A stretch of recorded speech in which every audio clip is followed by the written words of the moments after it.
आकाशरू Agnivarsha tie tie खरा Chaitra तापमात्रा 40 degree पार। चलित वर्ष प्रथम थर पर राज्य में पारद छुई 40 डिग्री सेल्सियस।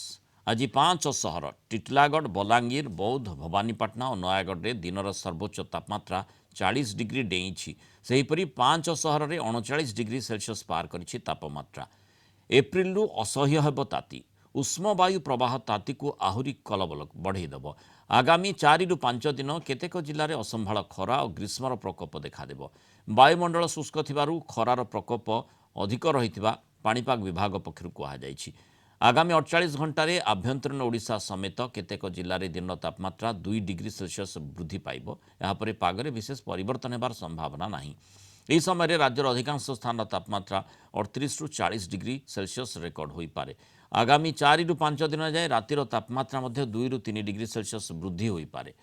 ଖରାର ପ୍ରକୋପ ସହ ଗୁଳୁଗୁଳି ମଧ୍ୟ ଅସ୍ତବ୍ୟସ୍ତ କରିବ। ଉପକୂଳ ଓଡ଼ିଶାରେ ଆର୍ଦ୍ରତା 50 ରୁ 70% ରହିବା ସହ ଆଭ୍ୟନ୍ତରୀଣ ଓଡ଼ିଶାରେ 30 ରୁ 50% ରହିବାର ସମ୍ଭାବନା ରହିଛି।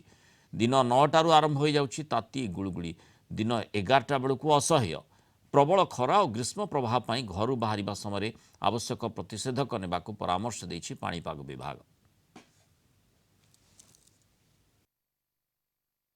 गत 24 घंटे राज्य में अनेक स्थान में तापमात्रा वृद्धि पाई। पाखापाखि 5 सहर में तापमात्रा 40 डिग्री सेल्सियस अधिक रेकर्ड कर खास करके आम देखा बौद्ध, टिटलागढ़, बलांगीर, भवानीपाटना, नयागढ़ ये जो 4टी सहर रही है 40 डिग्री तापमात्रा चलित वर्ष प्रथम थर पर छुई। ता सहित पाखापाखि 10टी सहर में देखा 39 डिग्री कि अधिक तापमात्रा रेकर्ड कर आगामी 4 ରୁ 5 दिन पर्यंत यही प्रकार तापमात्रा रर्थात सामान्य वृद्धि होवार संभावना रही। कारण आगामी 2 दिन में आम पूर्वानुमान जारी करूँ कि 2 डिग्री पर्यंत तापमात्रा किसी स्थान में वृद्धि होवार संभावना रही। एप्रिल प्रथम सप्ताह बेलू तापमात्रा अनेक स्थान में 40 डिग्री अतिक्रम कर संभावना रही।